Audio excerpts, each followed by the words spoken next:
안녕하세요. 자미원 한의원의 원장 허정원입니다. 오늘은 수면제 중독 그리고 그 위험성에 대한 얘기를 좀 드려볼까 하는데요. 다른 영상에서도 제가 수면제 중독에 대한 얘기를 좀 드렸었는데 오늘은 그에 대한 좀 보충 설명이라고 생각을 하시면 될 것 같습니다. 우리가 알코올 중독, 담배에 중독됐다, 게임 중독, 이렇게 중독이라는 단어를 생활 속에서 다양하게 쓰고 있습니다. 수면제 같은 약물과 관련돼 가지고는 이 중독의 의미가 크게 두 가지로 쓰이는데요. 우선 과도한 양을 섭취해서 신체적으로 문제가 생기는 신체 증상으로서의 중독이 있습니다. 우리가 식중독이라는 얘기를 하잖아요, 그죠? 음식을 잘못 먹고 중독, 그러니까 손상을 입었다라는 의미라고 생각을 하시면 되는데요. 이런 의미가 있고, 또 심리적인 의존 때문에 약물을 계속 사용해서 불편함을 해소하려고 하는 어떤 정신적인 의존증으로서의 어떤 중독이 있습니다. 수면제를 과도하게 갑자기 많이 먹고 나서 신체에 큰 손상이 왔을 경우, 이것도 중독이고요. 그리고 수면제를 안 먹으면 못 버틸 것 같은, 잠을 못 자니까 계속 불안해하고 그래서 먹을 수밖에 없는, 심리적으로 의존하게 되는, 이것도 중독인데요.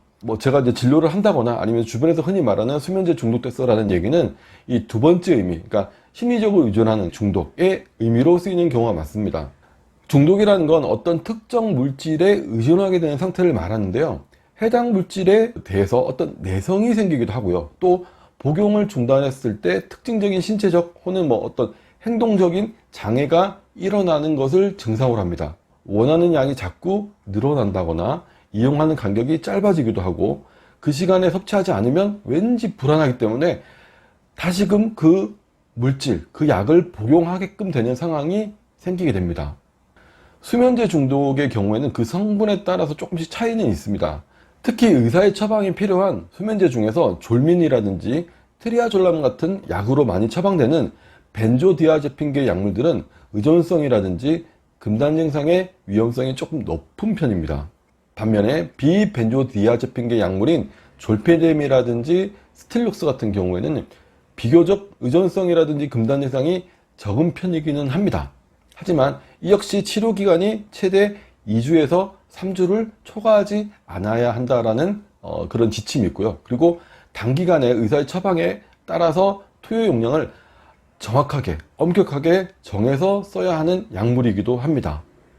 과다하게 복용을 했을 경우 혹은 장기간에 복용을 했을 경우에는 그 부작용이 분명히 생길 수 있는 약이라는 의미라고 이해를 하시면 될 것 같습니다.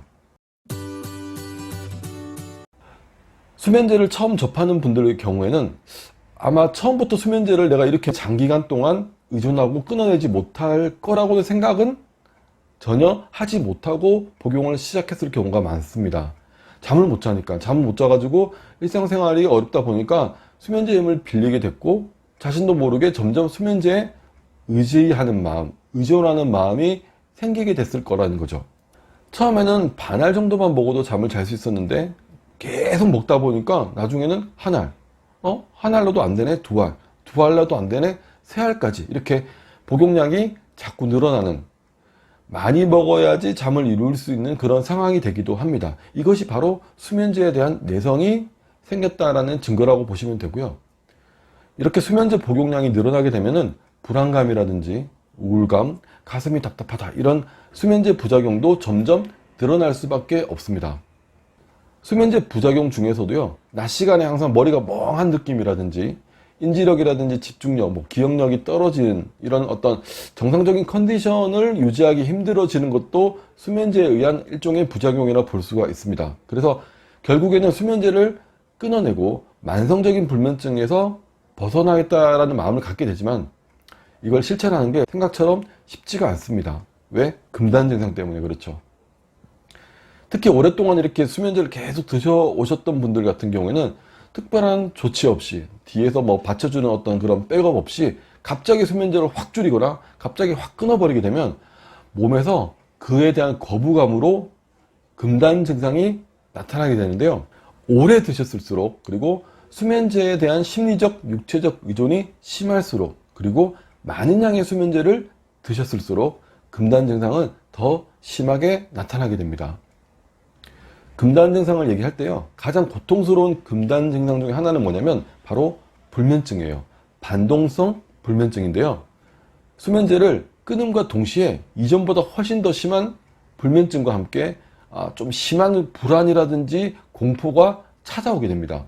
그 밖에도 두근거림이라든지 식은땀, 소화가 안 돼요, 식욕이 없어요, 무기력해요, 머리가 아파요, 변비나 설사가 생겼어요, 가슴이 답답해요, 삭신이 쑤셔요. 여러 가지 증상들이 복합적으로 나타날 수도 있습니다. 이런 금단 증상은 보통 며칠이 지나면 자연스럽게 없어진다라고 하긴 합니다. 하지만 이렇게 오랫동안 수면제를 드셨던 분들 같은 경우는 그 며칠을 버텨내는 게 정말 쉽지가 않습니다. 더군다나 이렇게 수면이 정상적이지 않기 때문에 그 며칠 동안 버틸 수 있는 체력에 한계에 부딪힐 수밖에 없습니다. 그래서 다시 어떻게 해요? 수면제를 먹게 되는 거죠. 그러면 수면제를 끊는다라는 의지는 다시 사라져 버리게 됩니다.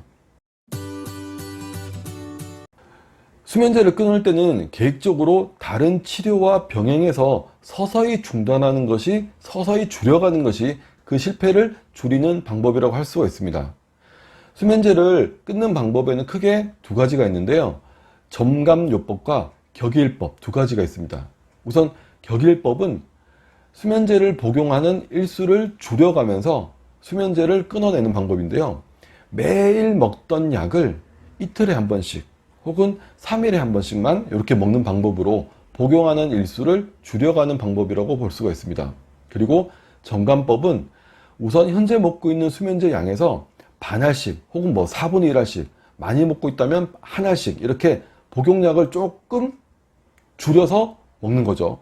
줄여서 먹으면 잠이 조금 안 오는 상황이 만들어질 수 있는데, 그렇다 하더라도, 힘들다 하더라도 줄인 상태의 용량만 먹는 방법으로 버텨주는 거죠. 그렇게 조금씩 줄여가는 방법이 점감법이라고 할 수 있습니다. 수면제를 비롯한 안정제나 항우울제 등 여러 가지 약을 복합적으로 이렇게 드시고 있다고 한다면 약을 줄이는 순서도 중요한데요, 첫 번째가 수면제, 두 번째가 안정제, 그 다음에 세 번째가 항우울제, 이런 순서로 줄여가시는 것이 좋습니다. 이 순서가 결국은 의존성이 강한 약부터 줄여나가는 순서라고 생각을 하시면 딱 맞을 것 같습니다. 하지만 이런 방법을 쓰더라도요, 수면제 중독은 스스로 해결하기가 매우 어려운 문제일 수밖에 없습니다. 이럴 때 수면제나 안정제와 함께 한의학적인 치료를 병행을 하면서 수면제나 안정제를 조금씩 줄여가는 방법이 필요한데요, 불면증의 한의학적 치료 방법에 있어서는 꼭 고려해야 할 몇 가지 개념들이 있습니다. 제일 우선시되고 중요한 게 뭐냐면 아무래도 잠이 오게 하는 한약이라든지 심신을 안정시켜주는 한약을 써가지고요, 수면과 심리적인 안정에 직접적인 영향을 주는 게 우선적으로 좀 필요하긴 하겠죠. 근데 더 중요한 개념들이 있습니다. 그게 뭐냐면 우선 기력을 좀 올려주면서요, 무기력한 그런 어떤 느낌을 풀어줌으로써 수면제에 의한 부작용을 좀 줄여주고요, 수면제를 줄일 때 나타날 수 있는 금단 증상을 이겨낼 수 있는 체력을 키워주는 개념도 필요하다는 거죠. 그리고 더 중요한 건 직접적으로나 혹은 간접적으로 불면증의 원인이 되는 몸의 변화들이 있습니다. 그 변화들을 바로 잡아줄 수 있도록 그 원인을 파악을 해서 그걸 치료해주는 개념이 가장 중요한 개념이라고 할 수가 있습니다.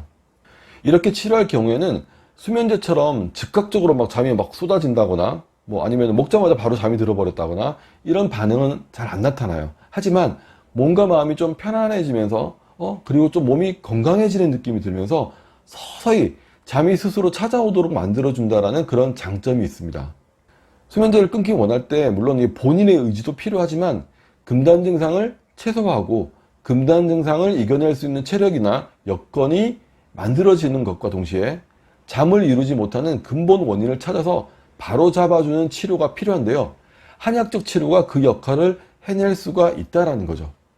양약처럼 급격하게 좋아졌다, 급격하게 잠이 온다, 이런 호전 반응은 아니겠지만 서서히 몸이 건강해지고 체력이나 제반 컨디션이 좀 좋아지면서 자연스럽게 수면제 없이도 잠을 자는 것이 가능해지게 될 겁니다.